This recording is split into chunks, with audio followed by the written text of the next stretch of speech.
ہمارے نبی جناب حضرت محمد صلی اللہ تعالی علیہ وآلہ وسلم آپ کو بھی قتل کرنے کی ناکام کوشش کی گئی. 40 قبیلے اور ہر قبیلے کا جوان ننگی تلوار لے کے کھڑا ہے، ننگی تلوار لے کے. حضور علیہ الصلوۃ والسلام ان کے پاس سے گزر گئے. انہوں نے کہا ہمیں تو کچھ نظر ہی نہیں آیا کہ وہ کب چلے گئے. اندر جا کے بستر دیکھا، بستر پہ حضرت علی سو رہے ہیں. وہ واقعہ ذہن میں آ گیا ہے نا. تو حضور علیہ الصلوۃ والسلام ان کے پاس سے گزر گئے. جب گزرے تھے تو کنکر پھینکے تھے، چند کنکر پھینکے تھے، تھوڑی سی مٹی اٹھا کے ان کے منہوں پہ دے ماری تھی. وہ اگرچہ کنکر تھوڑے سے تھے مگر وہ پیچھے قدرت کی طاقت تھی نا. ہاتھ میرے مصطفیٰ کا تھا، طاقت پیچھے قدرت کی تھی.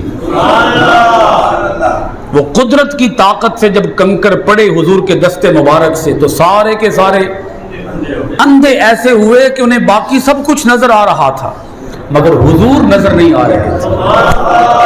حضور ان کے پاس سے گزر گئے.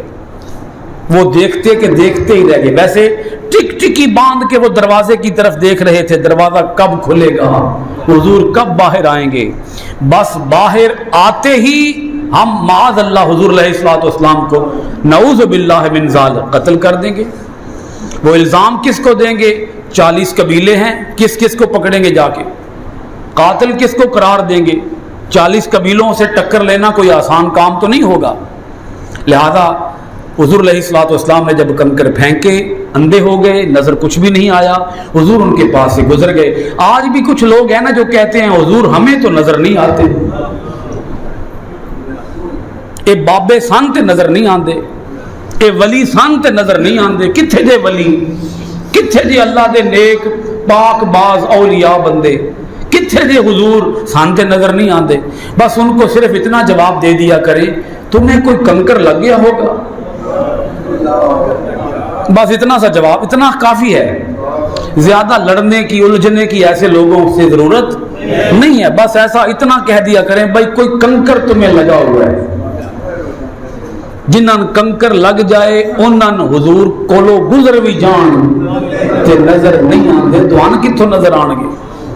اکھاں ہوندیاں بھی نظر نہیں آن گے. اکھاں کام نہیں کردیاں جدوں دل وچ حضور دا ادب نہ ہوئے، جدوں دل وچ حضور دا عشق نہ ہوئے پھر کچھ بھی نظر نہیں آتا. ان کو بھی کچھ نظر نہیں آیا. اللہ پاک فرماتا ہے ہم نے بھی خفیہ تدبیر فرمائی.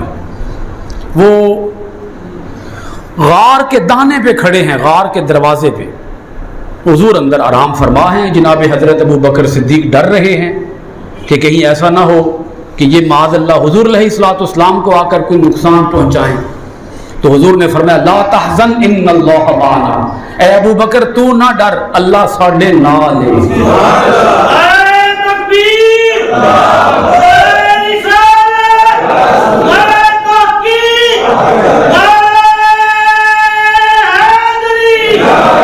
بے شک اللہ ہمارے ساتھ ہے. ابو بکر تم کیوں ڈرتے ہو؟ اب وہ باہر کافر کھڑے ہیں، پکڑنے کے لیے آئے ہوئے ہیں، پکڑنے کے لیے. تے اتھے ہی بہ کے گویڑ لان لگے غار دے بوئے تے کھلو کے گویڑ لاندے پہ. اندازہ کیا سارائی اپنی بھئی اے جالا بنے ہوئے ہیں، اے گھونسلہ ہے، کبوتری وچ انڈے دیتے ہوئے، انڈیاں اتے کبوتری آپ بیٹھی ہوئی ہے. اے جالا بھی بنے ہیں تے جالے اتے کوئی صدیاں پرانی مٹی بھی پئی ہوئی ہے.